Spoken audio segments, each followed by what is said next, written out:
Welcome to Heart Space, a sanctuary where holistic intuitive service is honored and the heart leads the way. Here, we open space for guidance and deep restoration for both heart and spirit. I'm Eve Alexandra Ruiz, a doctor who, after psychiatry training, left traditional medicine to more wholly use wisdom of my heart, helping visionary entrepreneurs who've experienced manipulation or energetic entanglements to realign with purpose, rise in power, and create lives of deep personal and professional fulfillment. And I am thrilled today to have as our guest the Michael Espinoza. Michael is a clairvoyant and evidential medium who connects with the spirit world to bring healing and clarity. He delivers compassionate, accurate messages from guides and loved ones that offer peace and resolution. Through his work, clients find comfort, insight, and the reminder that love continues beyond the physical. Michael, I am so happy that you are here. Thank you so much for joining us today. Well, thank you. Thank you for having me. Hello, Eve. Thank you. You are so welcome. And all the listeners are going to enjoy our talk. And Absolutely. oh, yes. And I must say, I just love seeing ascended masters and other spiritual icons around you. I know that as soon as I turned my camera on with yours, I could feel the energy just Uh, streaming out, just like straight out from the TV screen, this glow of energy coming toward me, and I'm feeling warm and bathed by it. I'm not talking about the 94 degrees outside, right. but I've had my air conditioner on most of the time. So. So, just to give you guys, the listeners, a feeling of what I'm already experiencing before Michael even shares his story, this just tells you about his essence and the power of his energy emanating. Thank All you. right, Michael, of course. Let's start with when was the first time that you found yourself connecting to spirit? Well, okay. Well, it's in hindsight. That's Um, fine. yeah, it's when I was probably around 8, 9, maybe 10 years old. I Mhm, grew up in a Catholic household, and we used to go to church every Sunday, which mhm. were both boring, but also I loved it as well. And Aw, while I was in the service, right, with my parents, I would hear the saints talking to me. And I don't remember what they said I now, love this. but I could also, there was a big altar and they painted it gold and then they put the statuary all throughout the altar. And Yes. I could see them move in my peripheral vision. So I would talk to them and ask them to move, to acknowledge me and to move. And then I was waiting for them to move, looking head on at them, and I wouldn't see anything. And I'd turn away and I would see movement.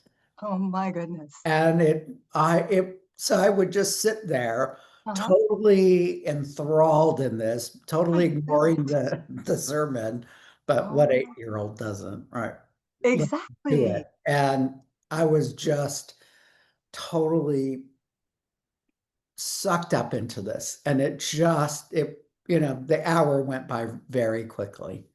And so in hindsight, that was my first dealings with spirit, being able to see that they were Indeed. talking to me and showing themselves to me. I love this example, and I love the wisdom that you had at 8 to be able to come up immediately with a system that you could communicate to them to say, hey, this will indicate to me. Right. Um, when I was 12 years old, angels came to me. I had just popped on my school books on the bed. It was after school. I was going to read a book for fun before doing whatever else for the day. Uh-huh. And when they came to me, these were large angels. Their being went beyond the ceiling by far. And what I was stunned by was that they were holding trumpets and they were singing, Hallmark has nothing to do with this, I'm sure. Now, even though I was seeing what I would expect as a child given commercialism and representation, they were talking to me. I heard their voices and they were saying things while they were playing the trumpets. It was Wow. like, okay. I remember just sitting there and going, how are you guys doing that? I wasn't scared at all, you know? But the reason that I mention this is because here you have them, they're doing certain things for you and they're doing other things for me. It just, Yeah, it's beautiful how they attune to what we will register better, what we will respond to better. exactly. I love this. And so you already and naturally, spontaneously developed your language with them. Yeah, Oh my exactly. gosh. Yeah, and I loved it. So that was Oh, one of the reasons why I liked going to church, but then I also yeah. dreaded it because it was so boring sometimes. I get it. All right. And so when did this change from simply communicating with them? I know for a lot of people, it's not that simple. They're like, what?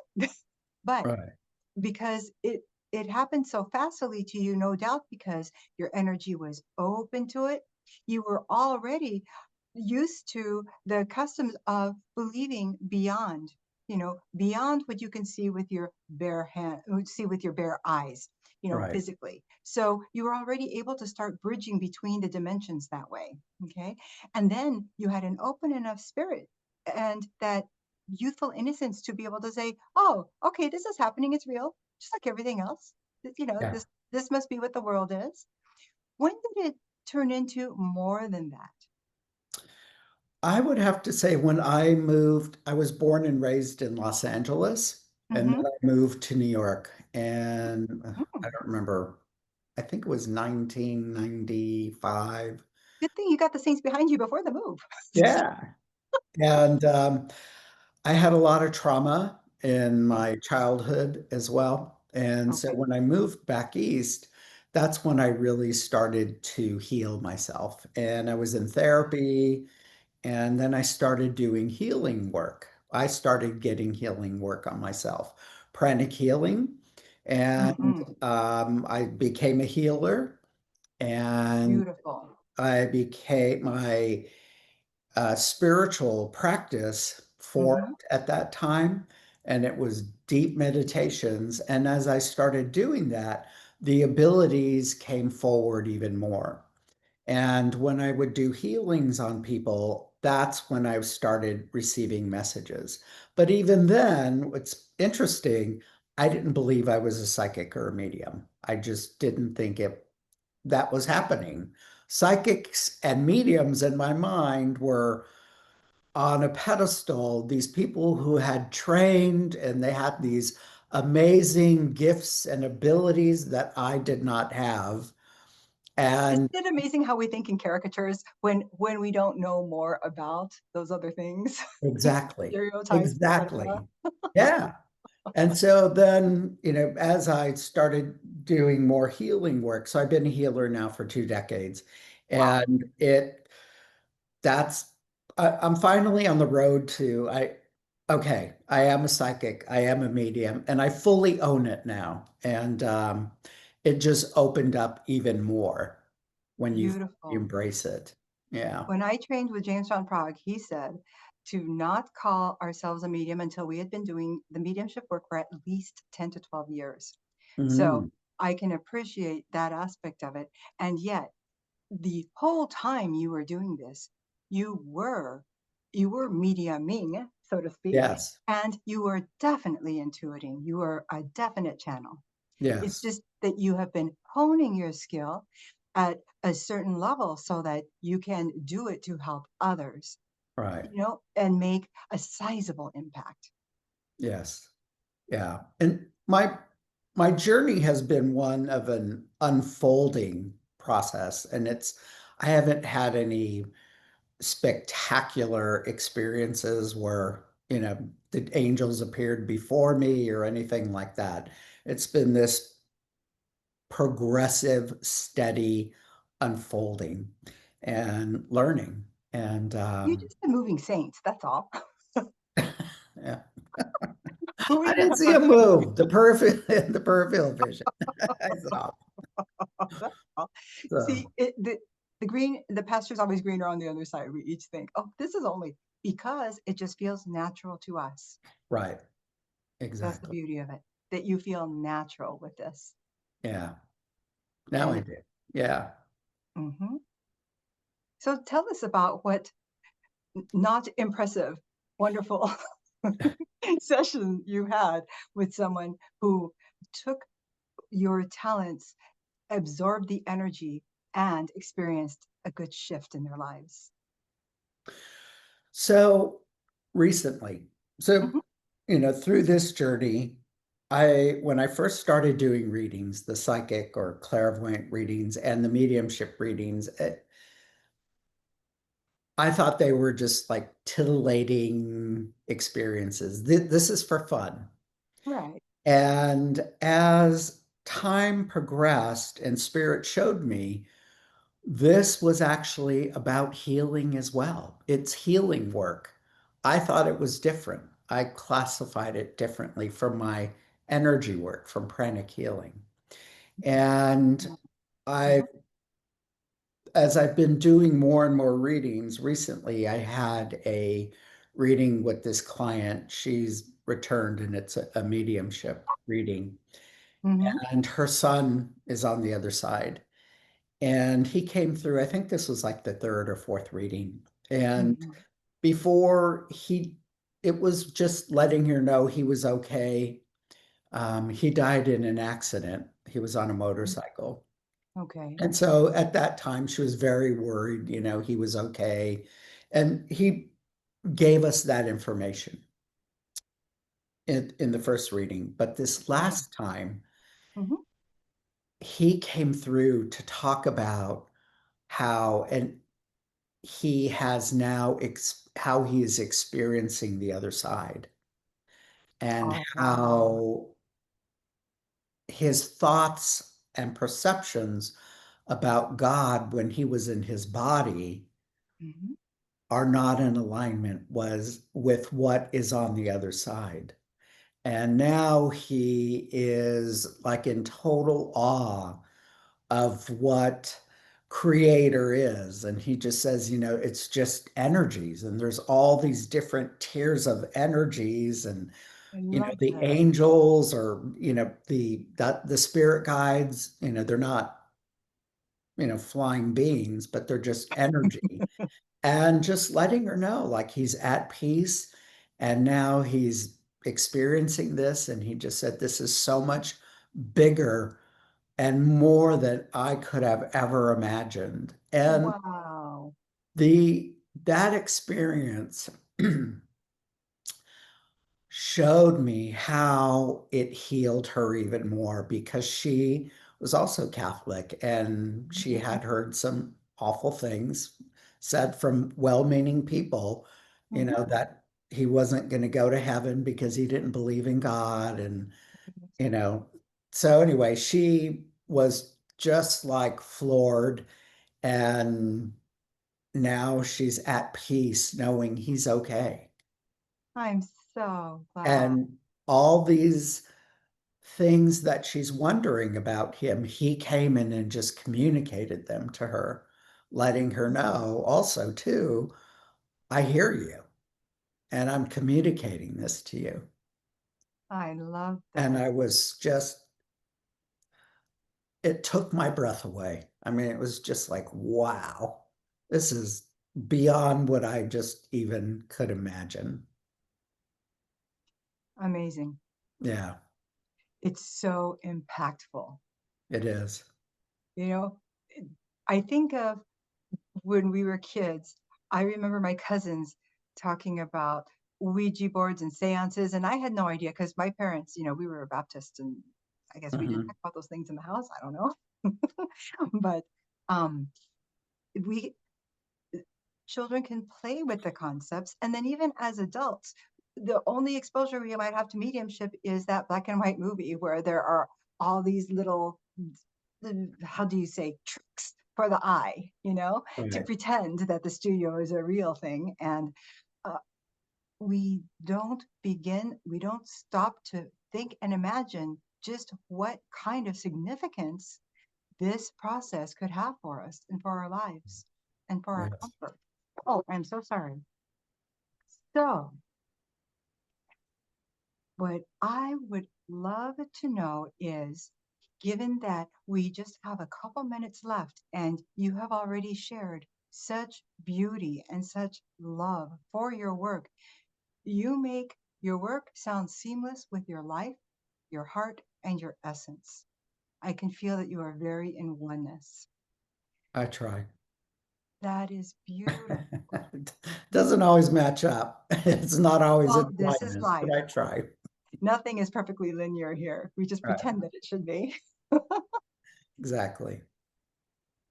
Doing what you do and feeling the way you do and having the mic right now to address this audience, what would you like to say to your listeners right now? Gee, what a big question. That one of the most important things I've learned from Spirit throughout this is wherever you're at in your life and on your path, that is exactly where you need to be. We always think into the future, Mhm. if I need to be over there doing that thing, or in hindsight, if I just would have made this other choice, things would have been better or different. And that is the furthest thing from the truth. All my readings, the clairvoyant readings, the spirit guides always convey to the clients, no, you don't need to do that thing. The decision you didn't make isn't, the wrong decision. Whatever you've chosen for yourself now, this is the correct place and the correct decision you've made. This is where you need to be. Beautifully said. Yeah. I know that that was a great lesson in my life, and I'm sure that Mhm. your message has landed deeply for others and will continue to as the recording plays on and on. Yeah. We all set expectations for ourselves, among others, and we can be harsh on ourselves when things just don't happen the way we think they should. Yes. Not realizing that divine time is a continuum of its own. Yes. And it is funny how it it's just like this huge running river, and we have the illusion that we can control the flow of that river. We're Right. supposed to get so much done out here, and then it's supposed to slow down only a little bit, and then after 3 seconds, go on. Exactly. Ah, we are Yeah. being taken on a ride by the universe, even as we direct energies to enhance us and to bring us closer to our own goals. Yes. We just don't realize sometimes that the very thing that is taking us farther away from what we believe we want is the lesson that's waiting for us so that we can get to the other place more ready. Hmm. Exactly. Yeah. Because when I lived in New York, I worked in the fashion industry and I was worked in that for 20 years. Wow. And when I moved back to Los Angeles to do this work, I thought Mhm. I made the biggest mistake of my life. Oh. And in fact, it was just the opposite. It was the best decision I've made. All right.